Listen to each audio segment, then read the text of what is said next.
Bismillahirrahmanirrahim. Subhanalladzi asra bi'abdihi layla minal masjidil haram ilal masjidil aqsa alladzi barakna hawlahu linuriyahu min ayatina innahu was-sami'ul basir. Shadaqallahul azim. Bapak, Ibu, hadirin hadirat, para ustadz, para ustadzah, adik-adik santri dan juga wali santri, syukur alhamdulillah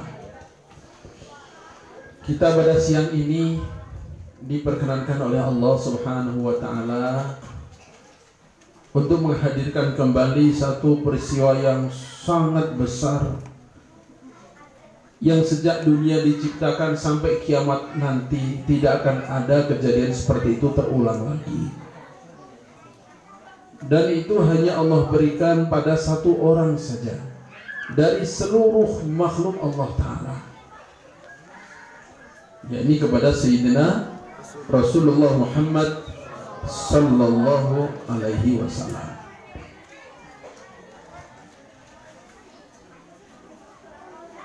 Penghargaan yang Allah pamerkan, penghargaan yang Allah pamerkan kepada Rasulullah Sallallahu Alaihi Wasallam ini, setelah penghargaan dan selain penghargaan yang lainnya, seolah-olah itu adalah mahkota penghargaan dari Allah Subhanahu wa ta'ala.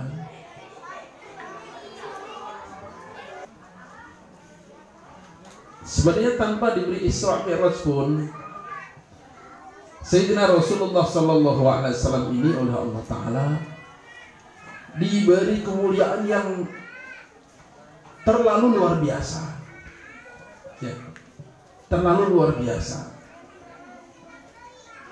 Setiap masa ada nabinya. Zaman dulu ada nabi-nabi, ada rasul-rasul yang Allah berikan mukjizat istimewa. Nabi Musa alaihissalatu wassalam, apa mukjizatnya diantaranya? Membelah lautan. Tongkat dilempar jadi ular. Tongkat dipukulkan batu, keluar mata air. Super ajaib ini, ya. Tongkat barang mati dilemparkan jadi ular. Ini laut dipukul langsung muncul jembatan. Batu dipukul keluar air. Sangat luar biasa. Untuk Nabi kita Sallallahu Alaihi Wasallam jauh di atasnya lagi. Ala ibn al-Hadrami radhiyallahu anhu, tanpa harus mukul laut dengan tongkat, dengan doa, laut tetap laut, air tetap air, pasukan lewat tanpa dikawal Nabi Sallallahu Alaihi Wasallam. Ini baru umatnya. Gak ditemani oleh Rasulullah itu. Allah kasih seperti itu hebatnya.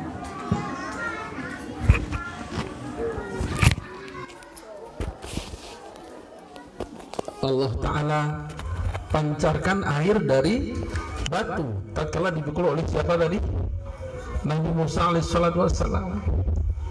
Untuk Nabi kita sallallahu alaihi wasallam, tanpa harus memukul, tanpa harus ada batu, dari tangan beliau muncul air. Sebab kalau muncul air dari batu sampai sekarang pun masih banyak. Tetap itu mukjizat Nabi Musa luar biasa. Tapi sampai sekarang masih banyak dari batu muncul air. Tapi seumur-umur dari sela-sela jari muncul air yang bening, yang jernih, yang suci, menyucikan, diminum, dipakai bersuci. Itu hanya dari tangan yang mulia Sayyidina Rasulullah Sallallahu Alaihi Wasallam. Ya. Nabi Sulaiman alaihissalatu wassalam, Allah beri kelebihan apa? Kerajaan, berikan harta, berikan dialog dengan jin, dialog dengan hewan. Sebelum datang harta, bagaimana doa Nabi Sulaiman? Rabbi habli mulkan la yanbaghi li ahadin min ba'di innaka antal wahhab. Nabi Sulaiman berdoa, Allah berikan kekayaan yang begitu rupa, saking kayanya sampai paving block untuk kandang kudanya saja dari emas yang dipakai ibu-ibu, taruh di sini, taruh di sini, taruh di sini. Itu paving blok kandang kudanya Nabi Sulaiman.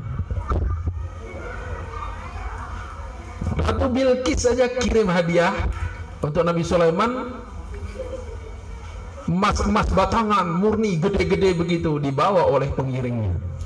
Begitu masuk istana Nabi Sulaiman, nengok, loh, itu sama dengan ini sama dengan itu. Jadi paving block diinjek-injek oleh kuda, dipakai buang kotoran oleh kuda. Masa barang gini jadikan hadiah, lempar aja, malu nggak jadi akhirnya. Emas murni jadi paving block, jadi lantai kandang kuda Nabi Sulaiman alaihissalam. Luar biasa. Untuk Nabi kita sallallahu alaihi wasallam, subhanallah, beliau tanpa doa, beliau tanpa minta, ditawari berkali-kali oleh Allah Ta'ala. Bukan sekali, berkali-kali oleh Allah Ta'ala. Mafatihu khazainil ardi, semua gudang simpanan di bumi ini kuncinya dipegang oleh Rasulullah. Tinggal buka aja muncul semua. Nggak dipakai, nggak dipakai. Nabi Shallallahu Alaihi Wasallam bukan hanya dialog dengan hewan, bukan hanya dialog dengan hewan, sampai dengan kayu pohon kurma pun beliau berdialog. Dengan kerikil beliau dengar tasbihnya. Jin berebut pengen mendengar bacaan Qur'annya. Untuk Nabi Sulaiman alaihissalam, jin berkhidmat, membuatkan bangunan-bangunan, mencarikan bahan-bahan, jin berkhidmat. Untuk Nabi kita sallallahu alaihi wasallam, jin tunduk dan masuk Islam, menjadi umat Nabi sallallahu alaihi wasallam. Untuk Nabi Sulaiman, begitu Nabi Sulaiman meninggal, wah mereka sorak-sorak. Oh ternyata meninggal juga Nabi Sulaiman, malah buat fitnah lagi. Nabi Sulaiman bisa menundukkan jin, ternyata pakai buku sihir. Untuk Nabi kita sallallahu alaihi wasallam, hingga hari ini masih banyak jin muslim. Hingga hari ini ada yang pernah ketemu? Siapa yang kewajahan untuk kenalan ini? Coba dilihat wajahnya, yang kewajahan siapa ketemu jin muslim ini?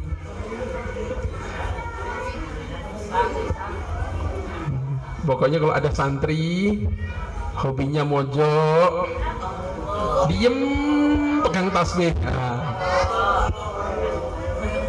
dia punya bakat. Nah, ini keistimewaan Nabi kita sallallahu alaihi wasallam, ya. Itu diantaranya, dan banyak lagi. Nabi Musa berdoa, Rabbi shrahli sadri. Nabi Musa berdoa. Nabi kita bukan berdoa, ditawar, diingatkan, alam nashrah laka sadrak. Nabi Ibrahim berdoa, waj'alni lisana sidqin fil akhirin. Ya Allah, jadikanlah untukku sebutan yang baik di kalangan orang-orang akhir. Sehingga Allah Ta'ala terima nama Nabi Ibrahim, diabadikan sampai sekarang. Kita baca salawat nama Nabi Ibrahim di bawah-bawah dengan doa Nabi Ibrahim alaihissalam. Untuk Nabi kita, wa rafa'na laka dzikrak, tanpa minta Allah kasih. Nabi Musa berdoa, wahlul 'uqdatam min lisani, ya Allah hilangkanlah berat ikatan dalam lisanku. Untuk Nabi kita, wa wada'na 'anka wizrak. Enggak minta, beban Allah Ta'ala hilangkan. Dan banyak lagi betapa sangat dimuliakannya Nabi kita sallallahu alaihi wasallam. Kemudian pada Mi'raj itulah Isra dan Mi'raj. Isra dari Masjidil Haram ke Masjidil Aqsa. Waktu itu kendaraannya buruk.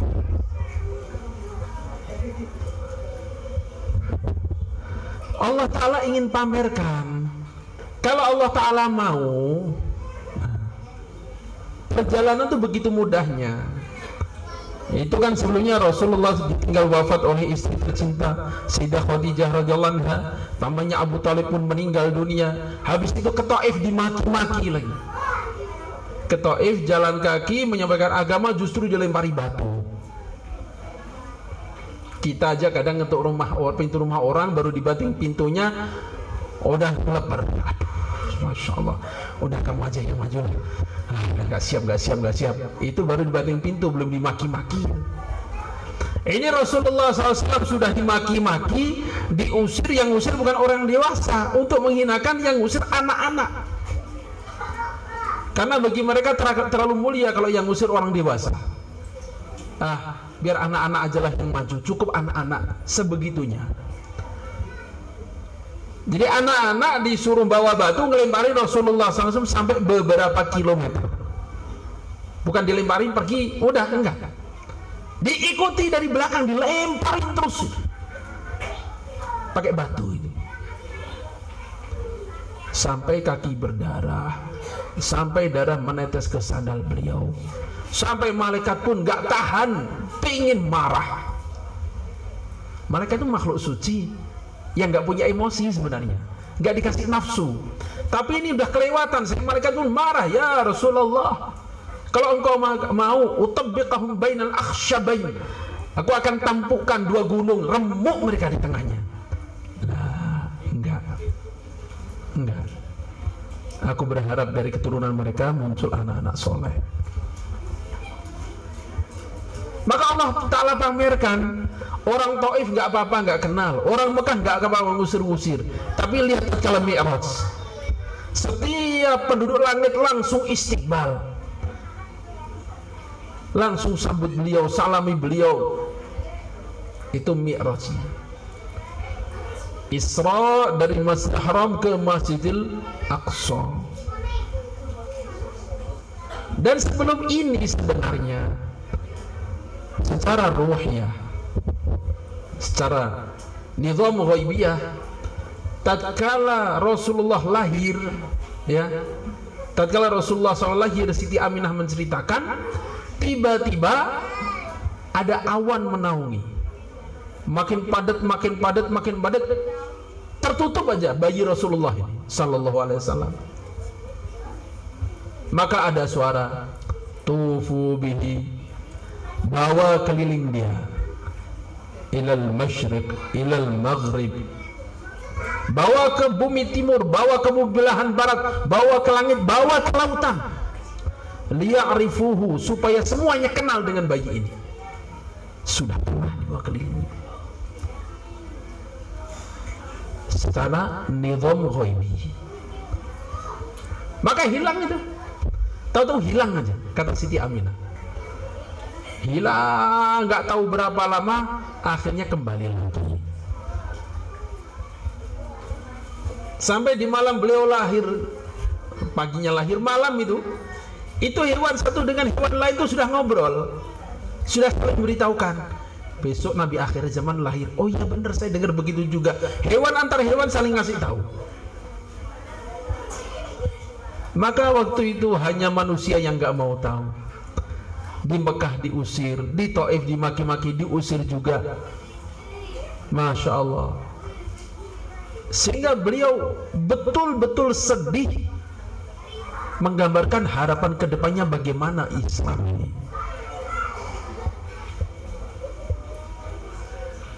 Maka Allah Subhanahu wa taala berikan hadiah Isra dan Mi'raj ini. Satu, untuk memahamkan beliau, salah satunya bahwa bagaimana dikenalnya beliau di semua penjuru, dan beliau adalah menjadi imam bagi semua umat. Sebab Masjidil Haram kiblat Nabi Ibrahim dan keturunannya. Masjidil Aqsa dijadikan simbol sebagai kiblat bangsa Yahudi, keturunan Nabi Ishak dan seterusnya, Bani Israel. Maka Allah Ta'ala tunjukkan bahwa itu pun wilayah Nabi akhir zaman. Rasulullah berangkat ke sana, sholat di sana, ngimamin di sana. Makmumnya siapa? Seluruh anbiya. Kan pada meninggal, bagi kita meninggal, bagi Allah Ta'ala sama aja hidup dan mati. Maka di Masjidil Aqsa Rasulullah sholat mimpin mereka, mereka menjadi makmum semua. Barulah setelah itu Mi'raj, naik dengan namanya Mis'ad. Kalau bahasa kita sekarang lift. Bentuknya gimana hanya Allah Ta'ala yang tahu. Yang jelas jarak dari bumi ke langit pertama yang mestinya 500 tahun perjalanan, itu lewat tanpa batas waktu, tanpa hitungan. Sebab hitungan waktu itu hanya berlaku untuk makhluk. Allah Ta'ala nggak kenal waktu. Bagi Allah Ta'ala menghentikan waktu juga mudah. Loh, kan mestinya ini sekian menit. Nggak ada begitu. Bagi makhluk itu 500 tahun dari bumi ke langit pertama, kalau mampu. Dan nggak akan pernah mampu. La tanfuduna illa bisultan. Kenyataannya nggak mampu, nggak ada kekuatan Allah Ta'ala nggak berikan masalahnya. Sampai di langit pertama, kedua, ketiga, keempat, terus ketemu nabi.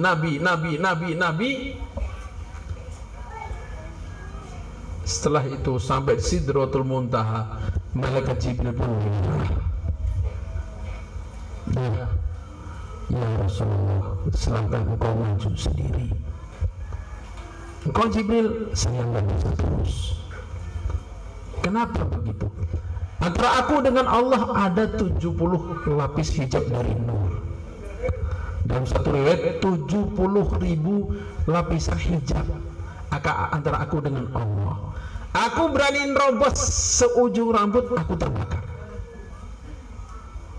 Maka Rasulullah tembus itu. Dan Rasulullah tembus tentunya dengan gamisnya, dengan surbannya, dengan pecinya, dengan sandal-sandalnya juga. Kok nggak terbakar? Padahal tadi malaikat Jibril ikrar kalau saya berani masuk, saya terbakar. Ini gamis beliau nggak terbakar, surban nggak terbakar, sandal nggak terbakar. Kenapa? Karena nempel pada Rasulullah SAW. Itu hebatnya. Karena benda-benda tadi nempel pada Rasulullah SAW, sehingga Allah berikan keistimewaan yang sampai malaikat Jibril pun merasa nggak mampu ke sana. Maka dalam riwayat para ulama, disitulah Rasulullah Sallallahu Alaihi Wasallam mengucapkan salam pada Allah Subhanahu Wa Taala. At-tahiyyatul mubarakatus sholawatut thayyibatul lillah. Salam dari Rasulullah untuk Allah. Maka Allah menjawab, Assalamu alaika ayyuhan nabi wa rahmatullah wa barakatuh.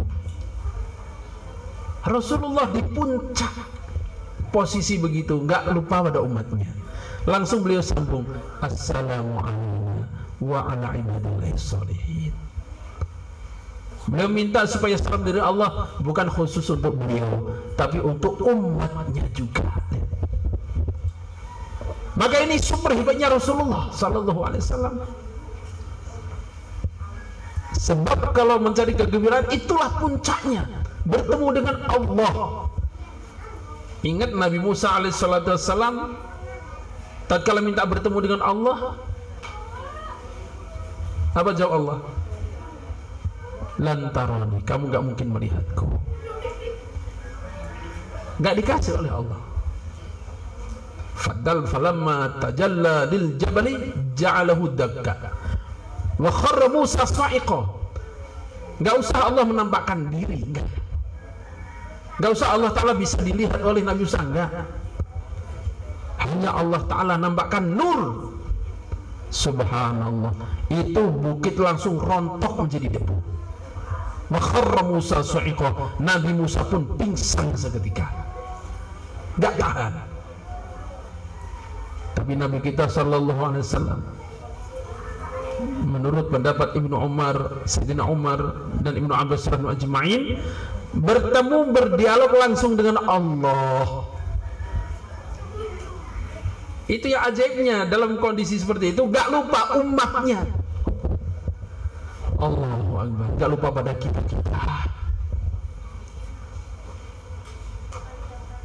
Kita boro-boro dikasih kemuliaan kayak gitu, baru punya uang banyak aja kadang udah lupa dengan nabinya. Baru disiapkan pelaminan yang berwarna emas di dalam gedung yang mewah, sudah lupa dengan sunnah nabinya. Udah terlupakan kadang-kadang bahwa sunnah dalam akad mestinya begini, dalam persepsi mestinya, udah lupa semua.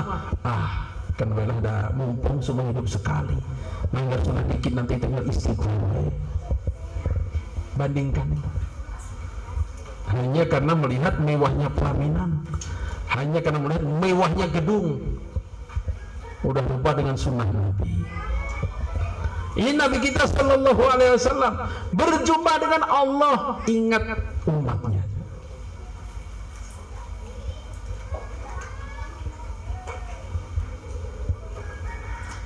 Maka intinya di situ diberi oleh apa? Sholat. Sehingga peringatan Isra Mi'raj akan terasa maknanya kalau kita selesai peringatan, sholat kita meningkat. Intinya di situ sebenarnya. Selesai peringatan Isra Mi'raj, sholat kita meningkat. Rasulullah Shallallahu Alaihi Wasallam ibaratkan sholat itu seperti orang tiap hari mandi berapa kali? 5 kali. Ada nggak di sini mandi 5 kali? Yang 5 hari sekali ada? Ada tertuduhnya, ada ini yang 5 hari sekali ini. Coba diketinggang kecium itu, nah itu mungkin yang 5 hari sekali itu. Nah ini sholat ini ibarat mandi sehari 5 kali, digosok tiap hari berapa? 5 kali. Ibarat kita punya mobil, punya motor, tiap hari diservis 5 kali. Baru mau rusak sedikit nggak jadi itu. Diservisnya bukan sebulan sekali, sehari 5 kali. Ibarat pisau diasah tiap hari 5 kali sehari, nggak sempat tumpul. Seperti itu. Nah, ibarat manusia tiap hari dimandikan 5 kali, nggak sempat bau badannya itu. Mau bau gosok lagi, bau gosok lagi, sehari 5 kali. Masya Allah, nggak tahu habis sabun berapa, sampo berapa itu. Andaikan dikerjakan. Nah itu ibaratnya Allah Ta'ala ngecas rohani kita. Tiap hari 5 kali rohani kita dicas oleh Allah Ta'ala minimal. Itu selain tahajud, selain duha, selain qobliyah, badiah dan lain-lain. Nah, yang jadi masalah kalau kita sudah dicas rohani kita, bertemu dengan Allah dalam sholat, lalu setelah sholat gak terasa apa-apa, kira-kira ada apa yang salah? Pernah gak ngecas HP gitu 1 jam dilihat gak nambah? Pernah gak gitu? Pernah. Berarti ada masalah. Bisa masalah chargernya, bisa masalah kabelnya, bisa masalah soketnya, atau mungkin baterainya yang sudah soak. Maka begitu juga, sebagaimana HP kalau dicas normalnya nambah, begitu pula habis sholat rohani nambah. Normalnya begitu. Kalau setelah sholat gak terasa apa-apa, berarti ada apa? Ada masalah. Sebab ini yang ngecas langsung Allah Ta'ala berikan. Habis sholat bertambah ketenangan, bertambah keterangan, mestinya begitu. Ini habis sholat anggerwe galau, bingung, gelisah, aduh kebanyak, aduh gimana, berarti sholatnya ini yang mesti dioprek ini. Mulainya dari mana? Mulainya dari mana? Mulainya dari mana? Ibu-ibu, dari mana mulainya? Kata Imam Ghazali rahmatullah alaih, kita hanya menukil, mulai meningkatkan mutu sholat itu adalah dengan meningkatkan apa? Sajadah. Apa meningkatkan apa? Meningkatkan wudu. Kunci khusyuknya sholat itu pada khusyuknya wudu. So, kalau wudunya bareng komat, khusyuk enggak kira-kira? Kalau komat itu salah baru wudu, khusyuk? Moa. Wudunya balapan sama kucing, terus gimana sholatnya akan khusyuk gitu? Dikit doa cepat tuh komat, udah. Wudu pas Masya Allah, itu lari lagi, wah sarung copok lagi, Masya Allah, nggak mungkin khusyuk. Makanya walaupun sholatnya selesai 4 rakaat seperti dicas tadi, ini nggak masuk. Dicasnya mah udah 1 jam, dilihat baterainya anggernya 20%. Ini begitu juga. Makanya rugi banget kalau kita sudah biasa sholat nggak merasakan apa-apa, seperti ngecas HP nggak nambah baterainya.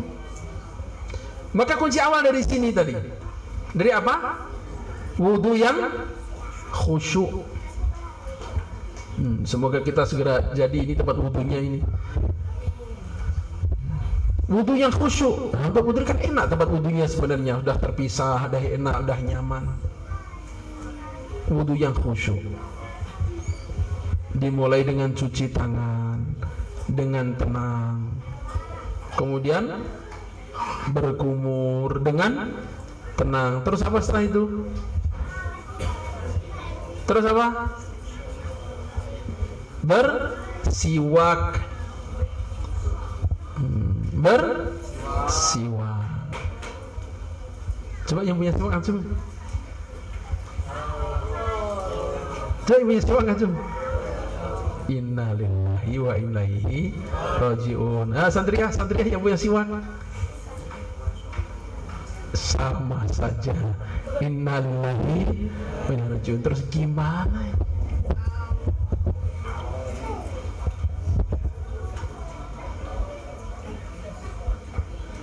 Siwak dengan benar. Istinsyak, ya, istinsyak. Ada kejadian di Amerika, Bapak Ibu-ibu. Di mana? Di Amerika. Ada pasien dari Indonesia berobat karena stroke. Dicatat, dipanggil namanya. Ditanya, Anda dari Indonesia? Betul. Anda Muslim? Betul. Anda sholat? Sholat. Loh, kok bisa stroke? Katanya. Dia yang bingung, emang stroke nggak boleh gitu. Stroke aja, enggak, kamu sholat kok bisa stroke? Ya bunyi bisa. Bingung orang Muslim, dokternya bingung juga. Kenapa ada orang Muslim ahli sholat tapi stroke? Katanya begitu. Subhanallah. Apa kata mereka? Itu orang kafir ini ya. Kata mereka, kami teliti dengan istinsyak, masukkan air ke dalam hidung dengan cara yang benar, itu orang nggak akan kena stroke. Dengan apa? Istinsyak. Hanya satu aja, baru satu, istinsyak. itu orang nggak akan kena stroke. Nah kita kadang istinsyaknya pun enggak, iya pun kadang gimana gitu itu. Allahu Akbar.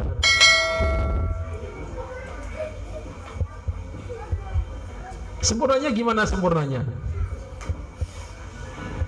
Sempurnanya gimana? Sempurnanya itu masuknya air sampai ke sini nih. Istinsyak tuh bukan masalah masuk ini. Oh, bukan itu, bukan. Masuk ke sini sampai terasa agak maras. Itu sempurnanya istinsyak. Dan itu tatkala diteliti, subhanallah, banyak sekali penyakit yang bisa dihindari dengan istinsyak. Baru istinsyak ini, belum sholatnya ini, belum wudu, baru istinsyak ini sudah kayak gitu dahsyatnya. Cuman kadang kita semaunya. Ya tadi gambarannya, kalau wudunya bareng qomat, mana mungkin sebab istinsyak bener gitu. Istinsyak bukan ada, enggak. Itu baru istinsyak. Ya. Kumur beristinsyak 3 kali dengan tenang, masya Allah.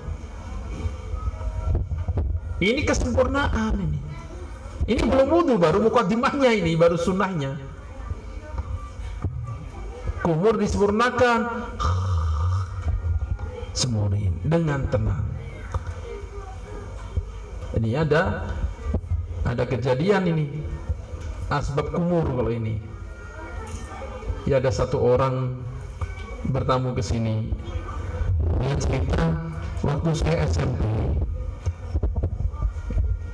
ada benjolan di belakang telinga saya. Karena bapaknya orang kaya, maka dibawa ke dokter, dioperasi, dipotong untuk benjolan.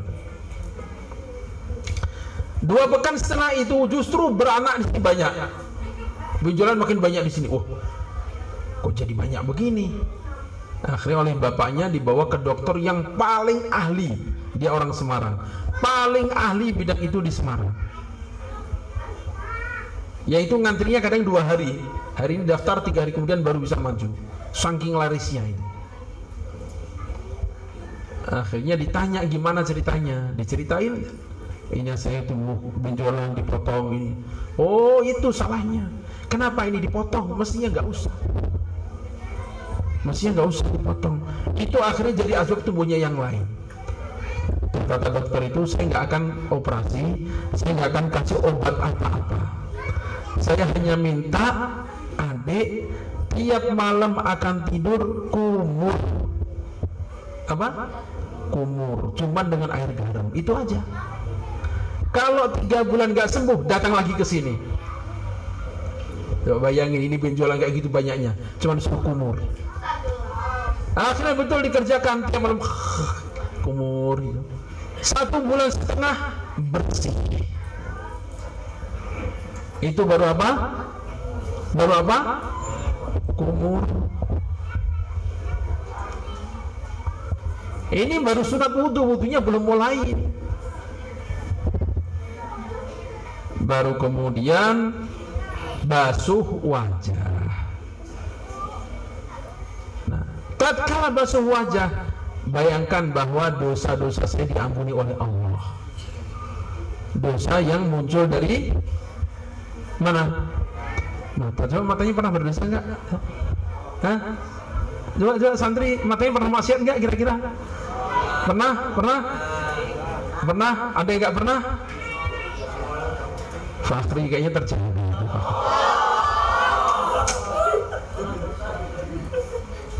Kalau Fakri terjaga insya Allah.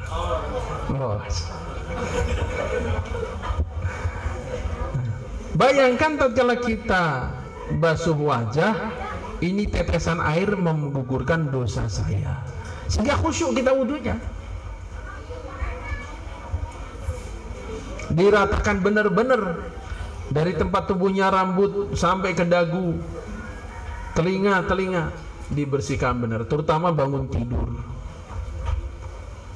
sambil niat.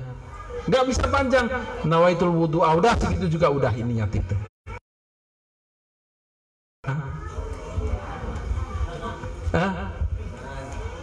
Yang paling banyak itu jempol hari ini, paling banyak itu.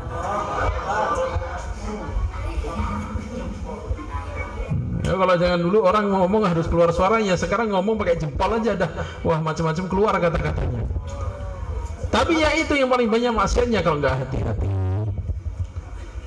Basuh tangan sambil hadirkan, ya Allah, semoga dosa jempolku diampuni juga. Nah gimana nih mesin hari ini mesin amal paling banyak ini. Entah amal baik, entah amal buruk, ini mesinnya 2 jempol ini.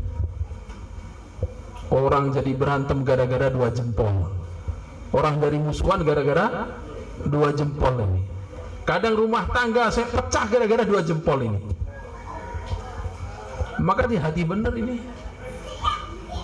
Jadi cemburu, jadi berantem, jadi musuhan, jadi iri-irian. Wah, Masya Allah, gara-gara 2 jempol ini aja itu.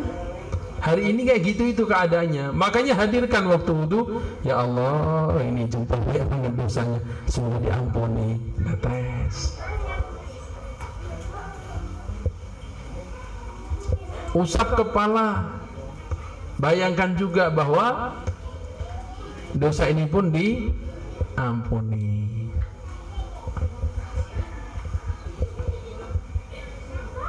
Apalagi kalau ibu-ibu dan adik-adik putri ini mesti lebih dihadirkan lagi.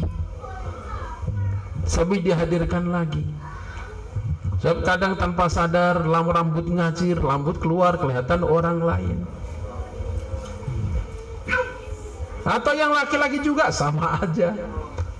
Suruh potong rambut dengan cara sunnah, malah dengan cara bid'ah. Ada yang niru kambing, niru kuda. Masya Allah, ya Allah. Model gimana? Itu pun ternyata produksi dosa juga. Usap dengan menghadirkan harapan ampunan dari Allah. Usap telinga. Ada maksiatnya enggak telinga ini? Ada enggak? Banyak apa sedikit kira-kira? Usap sambil hadirkan permohonan ampun pada Allah. Jadi tenang nanti. Wudu dengan tenang. Masya Allah. Basuh kaki juga begitu. Hadirkan bahwa kaki ini yang jejak-jejaknya banyak di mana-mana. Nggak tahu banyak dosanya apa banyak pahalanya kira-kira. Coba dikalkulasi, dihitung kira-kira banyak mana langkah kaki ini mendekat pada Allah atau menjauh dari Allah kira-kira. Nah, ini dimintakan ampun juga 5 hari sekali. Apa? 5 hari sekali apa sehari 5 kali? Minimum. Itu paling kurang. Sehari 5 kali. Dengan dihadirkan tadi. Dan betul-betul hati-hati digosok, diusap, ya Allah. Kaki pemberian Allah kok dipakai maksiat, ya Allah, ya Allah. Astagfirullah. Allahumma gfirli dzambi. Terus wa wasi'li fi dari, terus wa barikli fi rizqi. Doa tuh kayak gitu bagusnya. Doa wudu minta diampuni dosanya, terus dilapangkan rumahnya tuh, enak banget. Wa wasi'li fi dari. Coba ini Bu, yang orang iman enggak? Bu. Wa wasi'li fi dari, ya Allah lapangkan rumahku. Bumi sempit tapi karos megah. Dengan doa itu. Kalau kita lihat rumahnya Rasulullah SAW itu sempit, tapi beliau nggak pernah merasa sempit, karena hatinya lega. Tapi berapa banyak orang rumahnya sudah lega terasa sempit. Kurang ini, kurang ini, kurang ini, terus sampai akhirnya mati masuk kubur sempit lagi. Nah, ini persiapan sholat khusyuk. Dari mana? Wudu yang khusyuk. Baru kemudian hadirkan. Ini akan sholat menghadap Allah. Lihat sholat itu. Hampir semua rukun Islam ada dalam sholat. Ya, syahadat jelas ada itu dalam tahiyat, ada syahadat, sholat sedang kita kerjakan. Terus apa? Puasa. Sholat kita puasa lebih dari puasa. Ya, dalam sholat puasa kita lebih daripada puasa. Bukan hanya nggak makan, nggak minum, nggak hubungan dengan suami istri, bukan hanya itu, lebih dari itu. Sembarangan gerak nggak boleh, sembarangan keluar suara nggak boleh. Lebih dari puasa. Dalam sholat juga kita berzakat. Zakat apa? Zakat apa? Zakat waktu. Zakat apa? Waktu. Berapa banyak orang nggak sholat, alasannya apa? Nggak sempat. Maknanya dia merasa waktunya nggak ada yang untuk Allah. Padahal yang nggak sempat sholat itu seharinya berapa?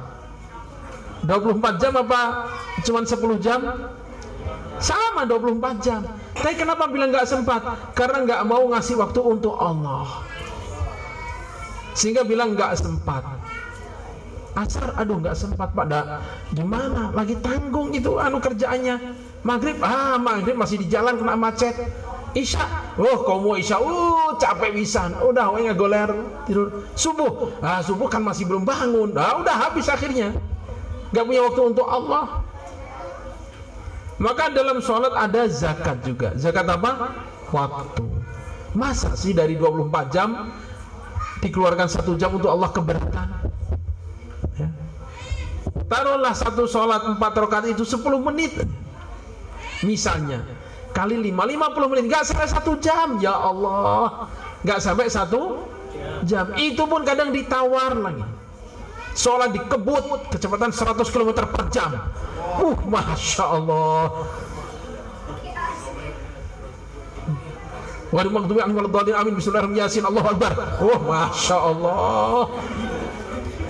Ini servisnya di mana mesinnya bisa ngebut begitu?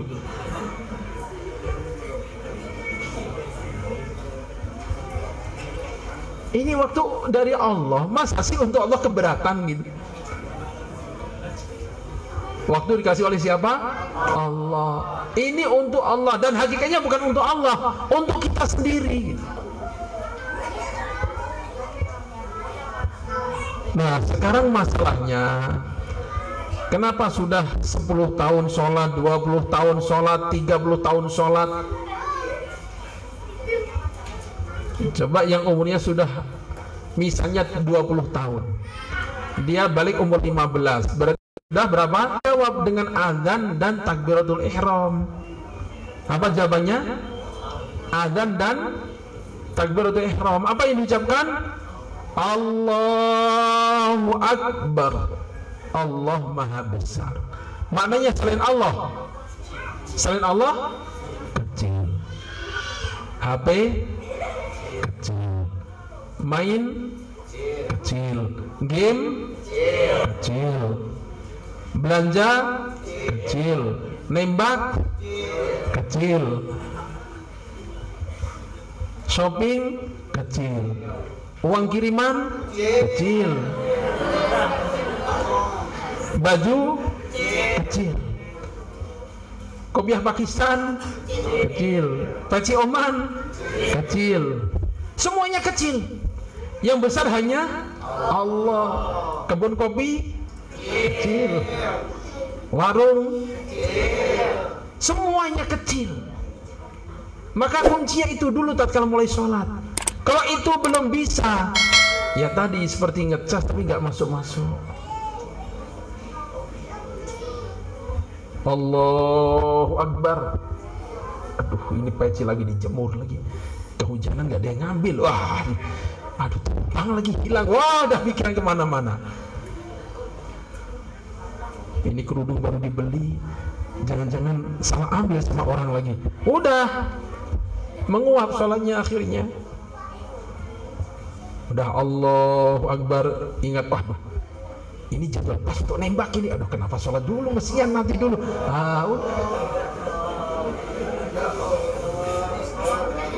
Sudah bilang Allahu Akbar, Waktu salat masih ingat yang lain, bagaimana Allahu Akbarnya?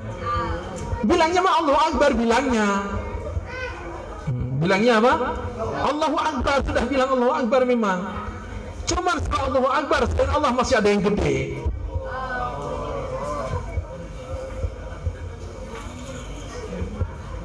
HP gede, game gede, mati, kejebret. Yang lain masih dianggap gede, ya udah, wallahu a'lam begitu. Maka di situ, makanya oleh Imam Ghazali rahmatullah alaih sangat dianjurkan apa? Sangat dianjurkan untuk apa? Sebelum sholat duduklah dulu tafakur sebentar, zikir, baca Quran. Kalau ada qobliyah, lalu duduk tafakur, zikir, baca Quran, hadirkan hati. Ya, zikir, baca Quran, duduk tafakur, hadirkan hati. Sehingga Allahu Akbar betul-betul Allahu Akbar gitu. Nggak campur yang lain. Nanti wasta'inu bis-sabri was-shalah akan mudah kita dapatkan. Ada masalah sholat, ada masalah sholat, selesai masalah. Dan sekarang karena sholat kita nggak terlatih, ada masalah puyeng, ada masalah pusing. Waduh, gimana ini? Ini udah dilamar kok mau dilamar orang lain lagi. Waduh, gimana ini? Kemarin udah ditandain kok ada tamu lagi. Wah, kita udah pusing. Gara-gara sholatnya belum jadi. Sholatnya belum jadi, yakinnya belum jadi. Masya Allah. Coba seperti sahabat Salman Al-Farisi dan Abu Darda begitu radhiyallahu anhuma. Tenang, nyantai. Sahabat Salman minta dianterin lamaran, sahabat Abu Darda jadi mutakalimnya, jadi juru bicara masuk. Malah dinikahkan ke Abu Darda. Coba kalau zaman sekarang, oh itu bisa dendam 7 turunan. Saya nggak akan mau ketemu dengan 7 turunan, nggak akan lupa. Masya Allah. Kalau sahabat Abu Darda dan sahabat Salman nyantai, saya malu, kenapa saya berani ngelamar? Kan 50.000 tahun yang lalu untuk kamu itu sebenarnya. Tenang. Nah, karena hati kita kurang hubungan dengan Allah, sholat belum jadi lagi, akhirnya begini nih keadaannya. Ada apa sedikit bergelisah, ketakutan, pusing, bingung, galau, stres, ujungnya stroke. Aduh, naudzubillah, semua naudzubillah. Maka ini peringatan ini kita harapkan bukan jadi sekedar rutinan, ya, bukan jadi sekedar rutinan. Oh alhamdulillah di pondok udah kemarin udah mewah meriah, bukan. Oleh-olehnya apa? Ini sama aja, untuk yang bicara juga sama aja, belum ada yang sempurna. Coba diingat-ingat, andaikan yang sudah sholatnya 20 tahun tadi misalnya, setahun tadi berapa tadi? 7.300 tahun. 10 tahun 73.000, ya, 10 tahun 73.000. Andaikan dia sudah 40 tahun berarti 146.000 rakaat. Taruhlah begitu. Sudah 20 tahun sholat wajib dan witir. Kalau oleh Allah ditanya suruh milih, coba bawakan 2 rakaat, yaitu hanya ingat Allah. Udah punya belum kita? Udah punya belum? Dari takbir sampai salam udah hanya 2 menit aja, 3 menit, hanya ingat Allah saja. Pernah? Tapi Fakhri manggut-manggut nih. Jangan-jangan Fakhri udah pernah, makanya segera berguru ya.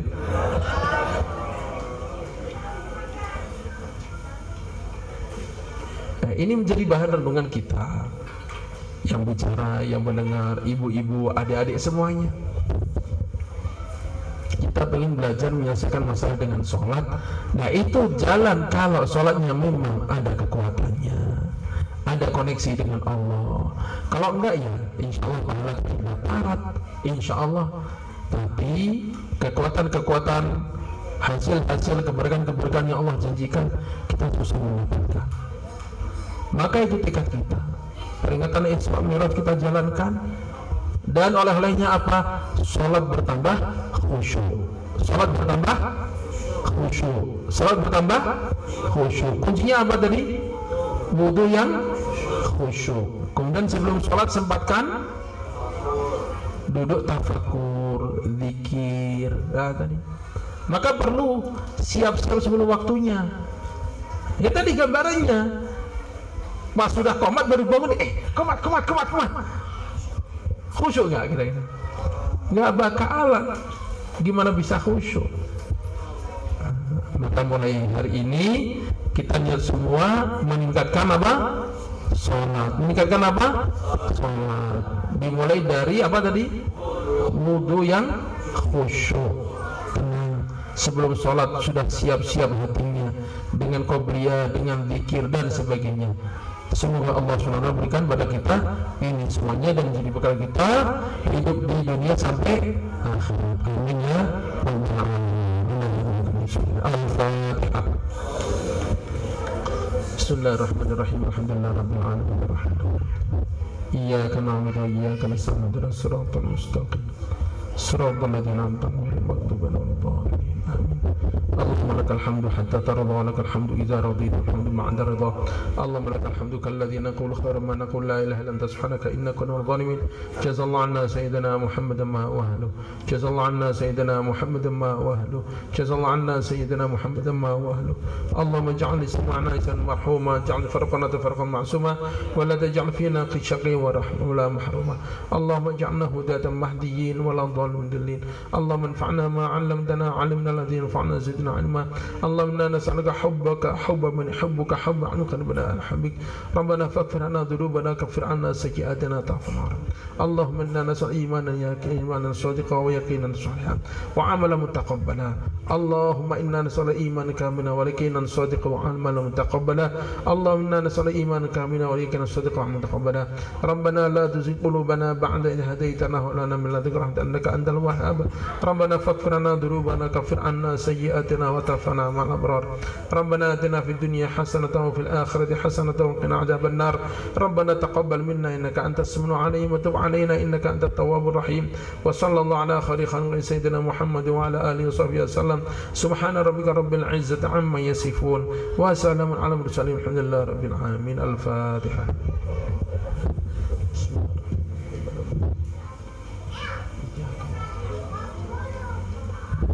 Wassalamualaikum warahmatullahi wabarakatuh.